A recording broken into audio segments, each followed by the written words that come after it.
এটি বাংলাদেশের ভিতরে লুকিয়ে থাকা এমন একটি কয়লার খনি যা আজ পর্যন্ত কাউকে জানতে দেওয়া হয় না।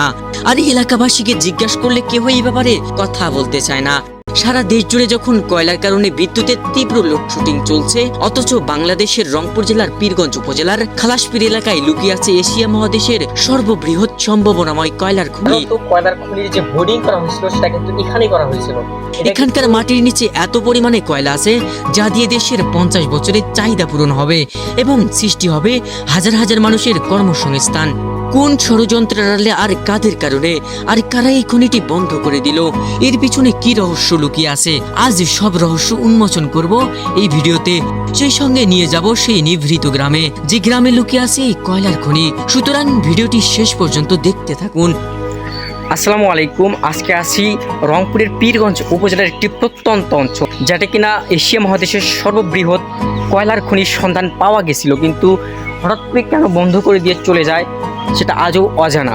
তবে আজকের ভিডিওতে আমরা সেটাই জানাবো কোথায় এটি। কিছু আজকের ভিডিওতে থাকছে, তো অবশ্যই ভিডিওটি শেষ পর্যন্ত দেখবেন। শেষ পর্যন্ত দেখার অনুরোধ জানিয়ে আজকের ভিডিও শুরু করছি। তো চলুন শুরু করা যাক। So let's go.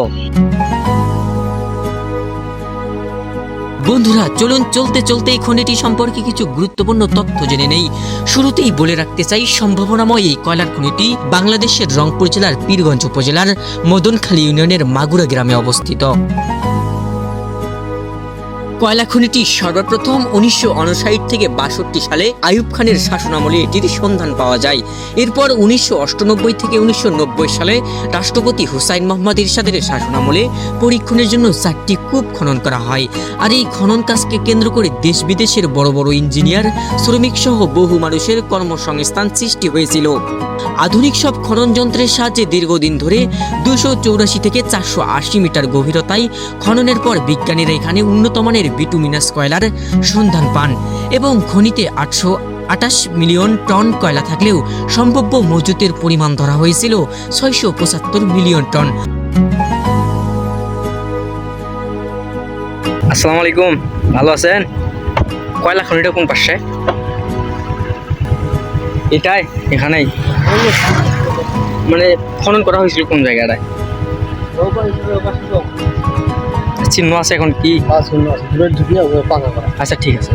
অবশেষে সেই গ্রামে এসে এই খনির ব্যাপারে কেউই ক্যামেরার সামনে কথা বলতে রাজি না। কয়েক ঘন্টা অপেক্ষার পর আমরা পেয়ে যাই 3 জন লোক। তাদেরকে শত অনুরোধের পর রাজি হয়ে যায়। কবে এটা উত্তোলন খনন কাজ করা হয়েছিল?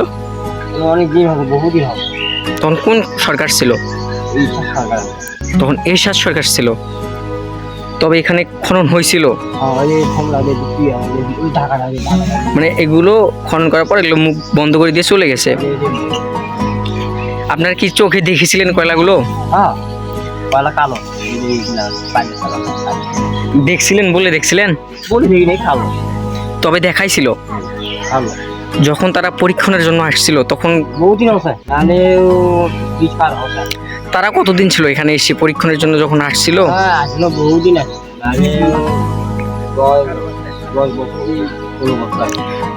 যখন আসছিল তারা তখন কি এখানে বাসার মধ্যে ছিল নাকি কারো? তারা এখানে এসেছিল।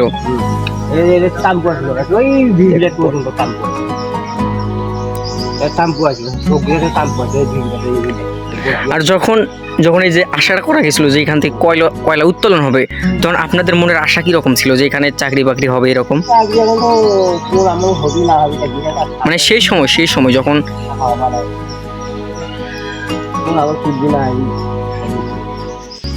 বন্ধুরা যখন ঠিক বাংলা এখানে কয়লা খনির বোটিং কার্য অর্থাৎ পরীক্ষণ চলাইছিল, তখন কিন্তু তারা যতটুকু এলাকাবাসী বললো এখানেই তারা ঘর বানিয়েছিল।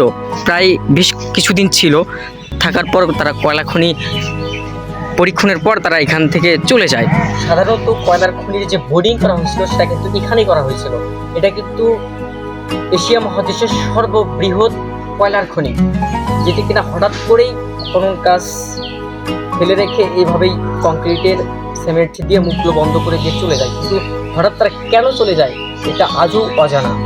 তো সেটাই আমরা আজকে জানাবো এবং উদ্ঘাটন করার চেষ্টা করব। তো অবশ্যই আমাদের শেষ পর্যন্ত ভিডিওটি দেখবেন, তাহলে সব কিছু পেয়ে যাবেন।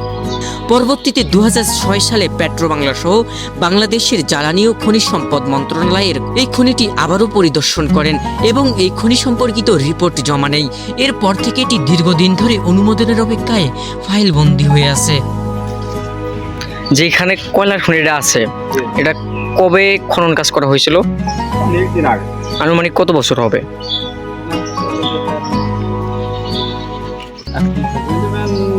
72-76 সালে। 72-76 সালে আমার অনেক ছোট, ছোট ছিলেন, তবে তা তখন কোন সরকার ছিল? সেটাও শরীর পাবে মানে অতটা আর কি খেয়াল নাই। না, আমার খেয়াল নেই। তবে তারা এখানে খনন কাজ করছিল, আসছিল।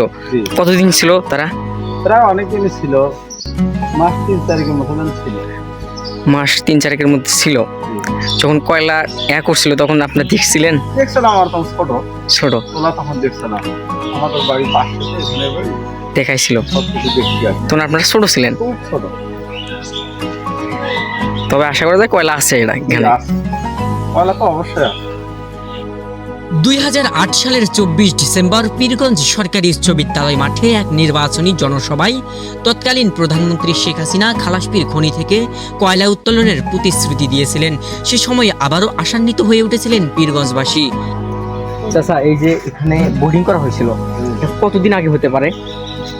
অনেক দুধের কথা তো, ওরা রিয়েল হবে না তো, নাহলেও 20 বছর 18 বছর 20 থেকে 18 বছরের ঊর্ধ্বে। মানে কি তখন দেখছিলেন এখানে মানে কয়লা আছে এরকম? কয়লা টয়লা শোক আছে, সমস্যা নেই। এটা নিজ চোখে দেখছেন আপনি? যখন তারা পরীক্ষণ করছে তখন কি দেখা হয়েছে? কালো কালো একটা দলা দলা ডেট করছিল। বার করছে। তখন কোন সরকার ছিল?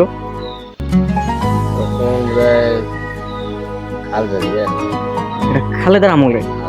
খাল যাবে ওইটা তারা আমার স্মরণ। মানে পরীক্ষণের পর তারা চলে গেছে। চলে গেছে। তখন আপনারা কেমন আশা করছিলেন যে?